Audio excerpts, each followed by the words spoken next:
Seeking 5. There was little for either of us to say as we scored through the ruins of the village for any signs of life. It was clear that the attack had taken them by surprise, that the people had been going about their day-to-day lives when they were interrupted. A dropped spindle fallen with a roving still attached, a family meal on the floor rotting beside an upturned table and mixed with the shattered remains of chairs. There were some signs of resistance too. A scorched mark on the wall, a bullet hole, a blood-stained blunderbuss, fur and hair torn out and mixing on the floor of the house, but no bodies, not in this one. The story repeated again and again, breaking into a cellar to find a hole dug in through the earth, the stench of death warning me of the corpse inside before I saw them, though there was too much blood to have come from one man. At least an hour had passed before I gave up searching. The village wasn't large enough to have missed them, for there to be more gnolls still scavenging the ruins and waiting to ambush us. All there were the bodies, the ruins and the forest scavengers tentatively coming to claim their share. We should bury them, I said blankly, still feeling numb. Caden grunted, looking over the 13 bodies we had found and gathered. Not a one was entirely intact, each killed messily, and so few with weapons of their own nearby, some deep in their homes, behind makeshift barricades, one on the road out of the village, besides heavy hoofprints still drying in the mud. It was hard to tell if they had fallen from the horse and sent another on, or something entirely different had happened. Maybe someone had gotten away, but we couldn't be sure. "It'll take too long," Caden eventually said, waving a hand out towards the forest, where the gnolls didn't even try to hide their departing trail. "We cannot give up on the living to grant the dead some dignity." I grit my teeth. He was right, of course he was right, but it was still wrong. 20 minutes. I have an idea. It wouldn't fit their beliefs. It didn't fit any beliefs I knew of, but it was better than leaving them to rot. He looked at me skeptically for a moment before nodding. "If you say so, lass. Son speak and no more." With his help I took some markers, something to identify them, from each person. If I could, I would give them the burial they wanted, but I didn't know what that was, and even if I did, it likely wouldn't matter. I couldn't see them sanctified in the light. I couldn't bless them like a priest might. But I could do this.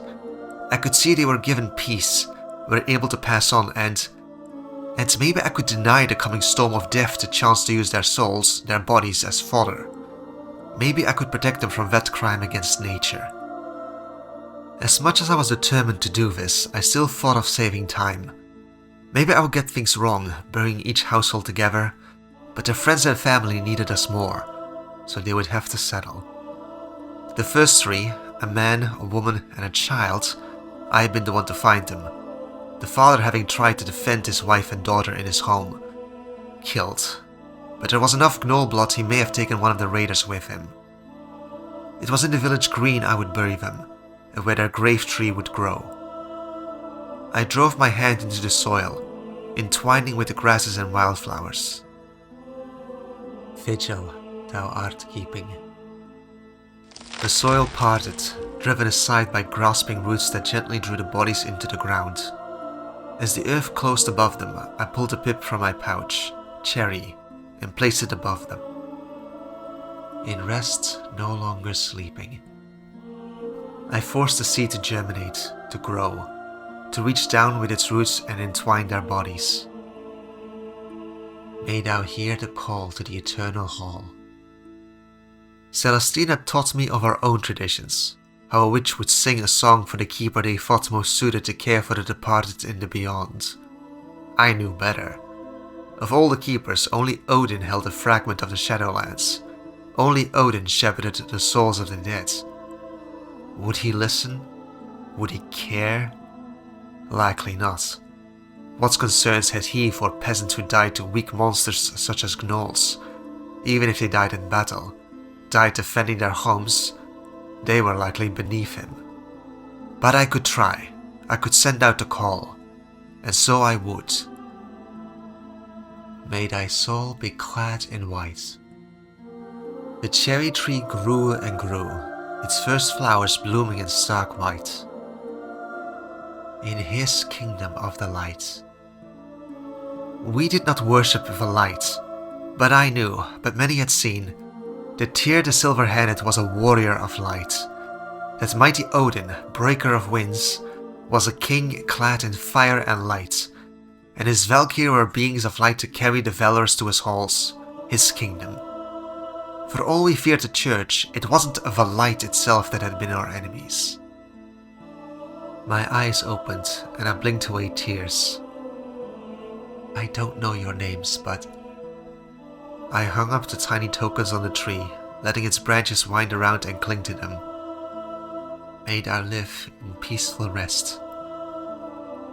Featherstorm let out a mournful cry, and Caden stepped forward, a knife in his hand to cut a rune into the bark of the tree as he murmured something quietly in Dwarven. Once he was done, he nodded silently to me, and we set about the rest of our work. 1 family of 3 interred, and 10 more to go. 1 tree for each grave. I truly hoped my supposition was right, that shielding them with the magic of life meant they could not so easily be stolen from their graves by necromancy. As soon as we finished burying the dead, we began our trek out into the forest. Following the trail ripped through the undergrowth by the gnolls and their captives, even without anything in the way of experience with hunting or tracking, they weren't hard to follow. They had made no efforts to hide their passage, disguise their captives, or even occlude their numbers. From what we found, there had to be more gnolls than humans, but not by much. A dozen or so of each, maybe. It accounted for the remaining villagers, to be sure. They had to be days ahead of us, but at the same time we were making a better pace than they were. Even if we couldn't ride atop Featherstorm and fly on ahead without losing the trail, or find them from the air thanks to the shielding canopy of the Northgate Woods, they were slowed by prisoners. From what we found in their first camp, a pile of ash and dung, snapped bones tossed to the side, scraps of clothing hanging off of the branches of a bush and stained with blood, they didn't seem to be in any hurry to begin with. But as much as I wanted to keep going, to keep chasing after them, Caden had other ideas. Time to make camp, lass, he said, setting himself down on a fallen log. I looked up. There was still plenty of light streaming down through the leaves. We can't just stop, I snapped. It was dusk, sure, and the sky was orange, but we could keep going. They're ahead, but that just means we need to close the distance.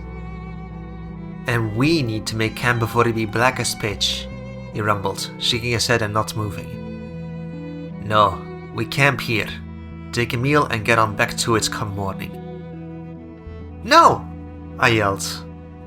I'm not. Feathers, Caden said simply. Before I could get another word out, Featherstorm had me pinned to the ground, smothered over by his fluffy bulk. He crooned atop me, his head twisted so he could look me in the eye. I can't let you be upset, lass, but we cannot go charging in like fools. We'll find him, we'll save him, but we'll do it smart. Eat, sleep, and we'll make up for lost time tomorrow. While I struggled, entirely in vain, to escape from Featherstorm, Caden set about making camp, a fire, and some warmed food, and laying out bedrolls. After what must have been an hour, when it was well and truly dark, I gave up struggling long enough for Featherstorm to decide I was beaten. Irritated and feeling betrayed, I ate my own rations and didn't speak to Caden. Come morning, having struggled to sleep at all, and what little I got only coming after the wind itself seemed to play a mournful lullaby with the leaves, I knew he had made the right call. But it still felt so wrong. To say I needed sleep more than the missing villagers needed saving, I couldn't do it. I couldn't apologize to him. As we continued to march, I couldn't help but think of what happened to the village. What I was going to do. The gnolls were going to die. They were sapient, they were alive. They fought, they felt, they had families. They were for all intents and purposes people. And I was going to take part in killing them. No matter what, I was going to. Was it right? I didn't have the answer. The morality from before would say killing is always wrong, but there are exceptions. Defense of others. I was going to kill them to save their prisoners, to put them down so they couldn't do what he did back at the village ever again. In theory, I had enough power. I had the power to capture them alive and bring them to be judged by the law. But that would be so very, very hard. There would already be injured, bleeding and traumatized villagers I needed to look after. To subject them to dragging their captors back with them would be abhorrent in its own way. No, they were going to die. I was going to kill a thinking being. Several thinking beings. The blood would be on my hands, and I wouldn't regret it. It didn't matter if they had done what they did out of revenge, for some attack by humans on their tribe, or because they saw us as squatting on their land. It didn't matter if they were starving and attacked the village for food. Laughable, considering they had left full larders behind. It didn't matter if they had children of their own. They had attacked Gilneans. They had attacked people I had a responsibility towards. And, though only really possible due to Caden's help, I would see the dead avenged and the survivors returned. As we continued to chase after them over the course of the next 2 days, we came across 4 more of their camps, a steady indication we were catching up. But at the 4th, we found something horrible. "Not been long dead," Caden said, pressing his thumb against the pale flesh of the dead man. "A day at most, the stiffness still be there." 2 men, their bellies ripped open, the innards all missing, eyes torn out and their hands staked to a tree. A meal and a warning to the other prisoners all in one. The thought that I had gagged, retched, but not lost my stomach ran through my mind. I wasn't sure whether to be happy the sight hadn't lost me my lunch, or horrified that I'd adapted so quickly. "Give me a few minutes," I said, touching the tree and forcing the stakes out of its trunk. Within a few minutes, the roots of the very tree they had been displayed upon had taken them below, and I finished singing the song for another 2 lives lost. "Rest well, fallen souls," I mumbled at the end. "We've rations for another few days of chase, lass," Caden said with a frown. "Featherstone can hunt for himself and catch back up, but if we need to catch game, it'll slow us down." "If it comes to that, the forest will provide," I said, my hand still on the tree. The wood didn't like the gnolls. They weren't native to here. It didn't know them. They tore up young growth, killed for fun, little more than mess left in their wake. It wasn't as if the Northgate woods were awake and aware like the Blackvault had been, but the alarm of the birds, the wariness of the trees at fires left to burn out unattended, the scavengers glutted from the scraps left to rot, it all contributed to the forest not being happy. Nature was made up of a thousand little things, and they were disturbed by the gnolls passing. That we were leaving Northgate proper, heading into the foothills of Alterac and even onwards and up towards the mountains themselves didn't surprise me. Gnolls weren't a problem heard of outside of the borderlands.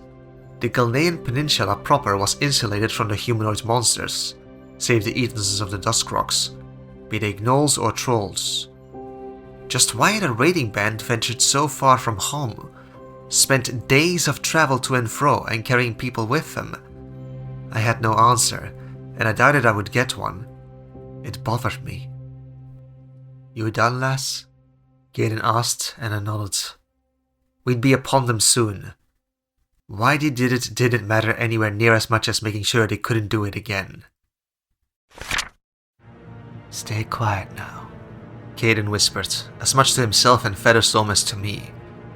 When one thought of a dwarf, one would rarely think of stealth, of traipsing through a woodland on a hunt. But as Caden slunk along quieter than I did, even when I had the forest itself near enough guiding my feet to remain silent, I had to admit he was good at it. It was a little past midday on the 4th day of our chase when we had started hearing and smelling the gnolls we were chasing.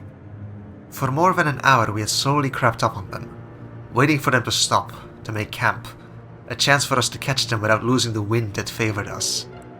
A steady breeze of the mountains kept us downwind, all the while ensuring we could hear everything from the gnolls' yips and whines to the quiet sobs of their captives.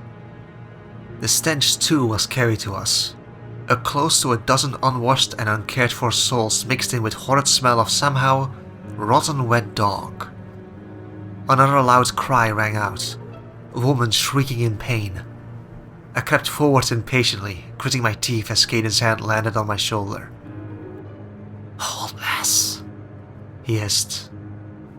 "Get eyes on them first, their numbers and the like, then we plan." I wanted to protest, to argue, to say that he was a Thane, that I was a witch and had magic, and that they were just gnolls. But it was stupid.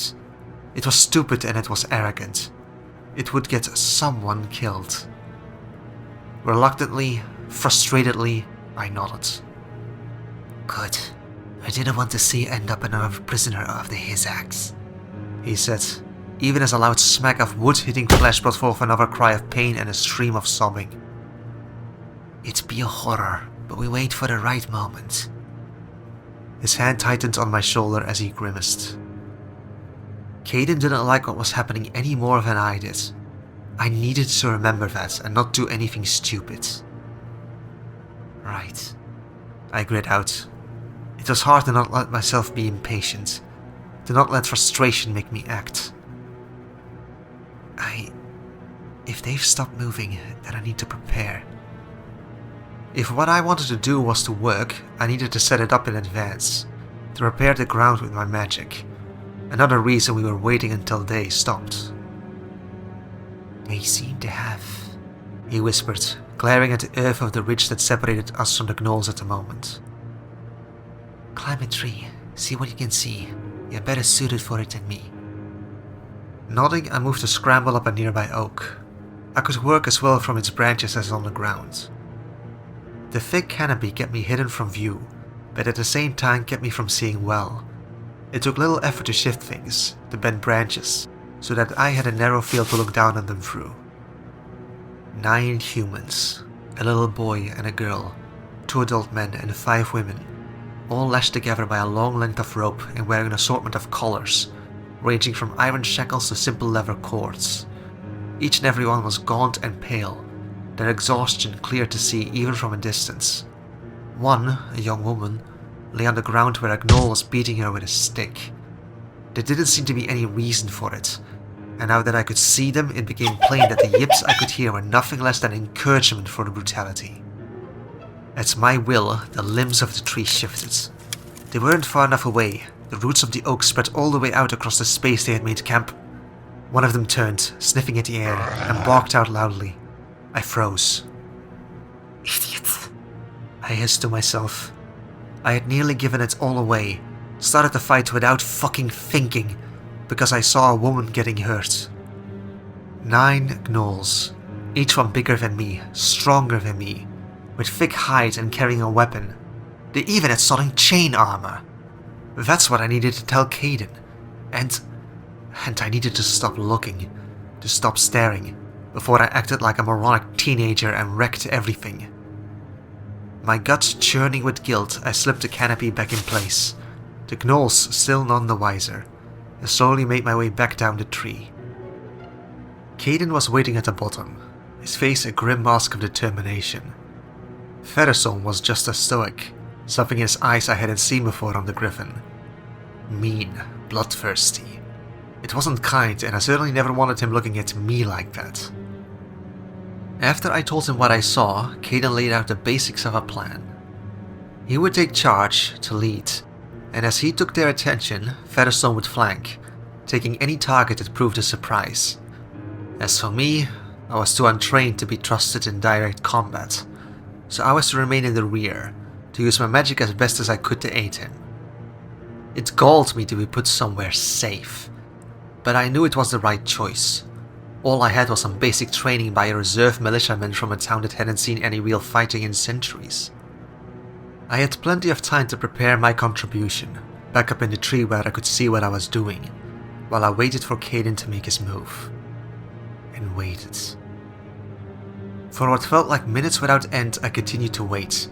Each growl, each whine, each yip, grating on my ear and begging me to silence them.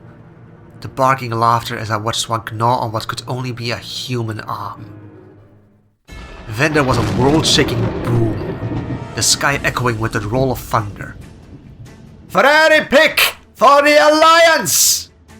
came Caden's bellowing cry as he charged out of the trees, his hammer aglow with arcing lightning. The gnolls were still reeling as he reached the first of their number. A single swing of his hammer lifting it into the air with a bone-shattering crack, only for thunder to boom once again as the gnoll was blasted away, sending it crashing into the trees. "Come and get some!" he screamed, his free hand slamming into his bare chest. I hadn't wasted time once he started moving.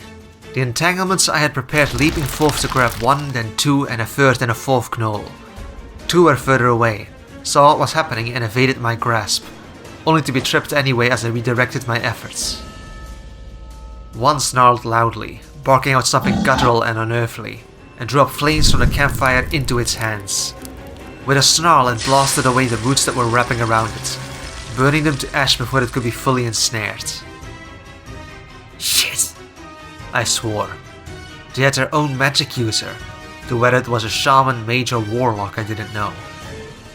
If Caden was worried about the display of magic, he made no show of it, using the distraction my magic provided to crack the skull of another gnoll. 4 trapped, 2 dead, 3 free, one of them the caster. With Featherstorm not yet in the fray and myself hidden from view, those left still able to move turned on Caden, all ready to literally dogpile him. The caster drawing more flames into its hands and the other 2 hefting their axes as they growled, moving towards him as a pair. Only for Featherstone to burst out, letting out a terrifying screech as he leapt for the caster, crashing into the startled gnoll and ripping into it before it could unleash its magic again. "Good on ya, Feathers!" Caden laughed, using the gnoll's further distraction to dispatch one of the ones I had trapped. "Now it'd be a bit more even." I tightened my grip on the 3 left that I had caught and squeezed them. They were struggling to get free, but they wouldn't. Bit by bit, inch by inch, the roots made their way to the gnoll's throats and tightened. As I watched them start to asphyxiate, I wondered if I should have felt something. Should have been happy or horrified at what I was doing. But it was just a thing I was doing. I was going to kill them, and they were dying. The hope blooming on the faces of their captives demanded nothing less. The leaves of the oak shifted, rustling, as a breeze ran through them. The rotten dog stench of a gnoll driven straight up my nose. A moment later something bit into my side. Red hot agony as it tore through me and into my flesh. I screamed as I fell, knocked from my perch by the force of the blow. My landing drove the wind from me as I lay there, aching, on the forest floor as the world blurred. "Me gnaw on your bones!" A dog growled at me. Blinking, I saw the gnoll. The fuzzy, indistinct shape it was holding stained red with something. Why would it be red? Fuck, I swore, though it sounded garbled even to my own ears. An axe, my blood. I needed to heal myself. I needed to... I tried to scramble to my feet, to stand up, to pull out my dagger. Too many things at once, and my torn side reminded me of its presence. Fuck! I screamed again, toppling over and clutching at my side. I couldn't help but notice the ground was stained red. It was a lot of blood. Utterly useless when I saw it. I couldn't help but see it.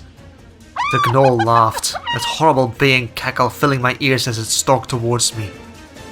It raised its axe, baring all of its fangs as it was ready to kill me. Forcing myself to crawl, to roll, only to lead to pain and more mocking cackles. A breeze tickled my hair, washing over me and carrying away the smell as if asking why I couldn't just escape. It was toying with me. It was going to kill me and it was making me suffer. I needed... Caden!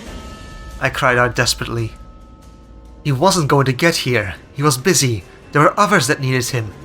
I stared at the blood dripping from the axe. Time seemed to slow as the leaves of the tree rustled, demanding an answer. Plants would be too slow. I was too slow. I couldn't get away. My feeble attempts to kick it as it approached doing nothing but amusing it. A gale ripped through the trees, carrying away the sound of a gnoll's mocking cackle. I was going to die. The axe descended, falling towards me, and I screamed. No! I didn't want to die. In answer, a typhoon blasted forth, scattering the detritus of the forest floor and sending a mass of air slamming into the gnoll, knocking it flying a dozen feet or more. It was tossed onto its side, rolling even further, but for all the gnoll let out a horrible yelp of shock and pain, I was nearly as surprised, wasting precious time hesitating. But as the gnoll pushed itself on all fours, scanning for its axe, I stopped being stupid. Faster than I'd ever worked my healing before, I sent my magic through myself to stem the bleeding. And despite the pain, I forced myself upright enough to reach for a tree I could lean against. The gnoll snarled at me. You pay for that fresh meat? It glanced warily at the ground, then started rushing towards me. But it was watching its step. Good, that meant it wouldn't look up. I had no idea how I'd done what I did. It would be something to experiment with another day. But for now I had another trick, what Celestine had shown me so long ago. The gents had thought so cool. Before the gnoll could reach me, I stirred the greatest branches of the tree I leant against, bending and warping until they crashed down upon the gnoll. Branches shattered, limbs splintered, as the monster was forced into the ground. As it groaned weakly, I brought the branch down again and again. I didn't stop until there was nothing left of the gnoll but a bloody pulp, and I could sag against the tree in relief. It was dead. I was alive. Thank you, I whispered softly. The strands of my hair that had come astray danced upon an updraft for a moment before it settled. Thank you, I croaked, my throat growing tight. It hurts. It hurts so much. Yet the sound of Featherstorm's screeching reminded me that it wasn't over yet. There was still more to be done. The captives would need healing. I needed to be closer to Caden in case there was still more. I didn't try to hide my tears as I walked up to them, still clutching at my healing side. Lass, your magic... Oh, you're not looking too good, Caden said jubilantly at first before quickly becoming concerned as he saw me. What happened? Mr. Gnoll, I wheezed. Speaking hurt more than moving. That was stupid. He hadn't even hit my chest. Or was that my back from hitting the ground? Caught me by surprise. He's dead now. You're slurring, lass, he said, putting my arm over his shoulder. I gratefully leaned into him. Make sure you're healing your head now. Did I have a concussion? I felt like everything made sense. Okay, I said. More healing couldn't hurt, unless it gave me cancer. Didn't think it could give me cancer. I still wasn't feeling great when I started healing the captives, the survivors, but they needed it. I was okay. Not fine, but I wasn't going to die. The pain in my side wasn't real anymore, just a memory. Getting these people, these half-starved and sick people, back to civilization was going to be hard. But we'd done it. We'd saved them.